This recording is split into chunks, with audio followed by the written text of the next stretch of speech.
ഒരു jewellery brand തുടങ്ങുന്നതിന് വേണ്ടിയിട്ട് ഒരു പർച്ചേസിങ് ആയാലോ? അതെ, ഞങ്ങളുടെ അടുത്തുള്ള ഒരു ഹോൾസെയിൽ മാർക്കറ്റിലോട്ടാണ് കേട്ടോ പോണത്. അപ്പോൾ ഞാൻ എല്ലാ യാത്രകളും തനിച്ചാണ് ചെയ്യാറുള്ളത്, അതും ബസ്സിലാണ് കേട്ടോ ചെയ്യാറുള്ളത്. എനിക്ക് ഭയങ്കര ഇഷ്ടമാണ് തനിച്ച് യാത്ര ചെയ്യാൻ വേണ്ടിയിട്ട്. അപ്പം ഞാനിപ്പം പോകുന്നത് കുന്നംകുളം എന്ന് പറഞ്ഞ എൻ്റെ വീടിൻ്റെ അടുത്തുള്ളൊരു മാർക്കറ്റിലോട്ടാണ് കേട്ടോ. ആക്ച്വലി ഫാൻസി സാധനങ്ങളൊക്കെ ചെയ്യാൻ വേണ്ടിയിട്ട് എപ്പോഴും നമ്മൾ പോയി കണ്ടിട്ട് വേണം കേട്ടോ ചെയ്യാൻ വേണ്ടി. ഒറ്റയ്ക്ക് യാത്ര ചെയ്യുക, ഒറ്റയ്ക്ക് ഭക്ഷണം കഴിക്കുക, ഇതിലൊക്കെ നമുക്ക് കിട്ടുന്ന ഒരു സെൽഫ് സാറ്റിസ്ഫാക്ഷനും അതുപോലെ തന്നെ ഒരു സെൽഫ് കോൺഫിഡൻസും വളരെ വലുതാണ് കേട്ടോ.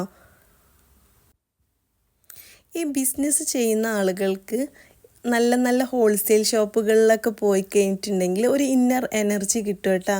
അതെ, ഇത് നമുക്ക് സെയിൽ ചെയ്യാൻ പറ്റും, ഇത് നമ്മുടെ കസ്റ്റമേഴ്സിന് ഇഷ്ടപ്പെടും, അല്ലെങ്കിൽ നമുക്ക് ഇതിലൂടെ ബിസിനസ് കണ്ടെത്താം, അങ്ങനെയൊക്കെ ഒരു എനർജി നമുക്ക് കിട്ടും കേട്ടോ.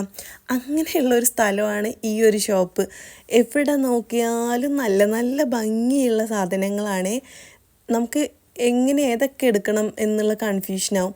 അപ്പോൾ ഞാൻ കുറേ ഫെയിലിയേഴ്സൊക്കെ കണ്ടു വന്നിട്ടുള്ള ഒരാളാണ്, അത് അനുഭവിച്ചിട്ടുള്ള ആളായതുകൊണ്ട് തന്നെ ഇപ്പം ഞാൻ കാര്യങ്ങളൊക്കെ ഭയങ്കര പ്രാക്ടിക്കലായിട്ടാണ് കേട്ടോ ചെയ്യാറുള്ളത്.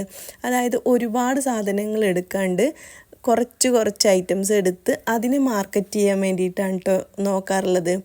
പണ്ടൊക്കെ എങ്ങനെയാണെന്ന് വെച്ചിട്ടുണ്ടെങ്കിൽ മുന്നും പിന്നും നോക്കാണ്ട് ഒരുപാട് പൈസ ഇറക്കിയിട്ട് ഒരുപാട് സ്റ്റോക്ക് കൊടുന്ന് വെക്കുമായിരുന്നു.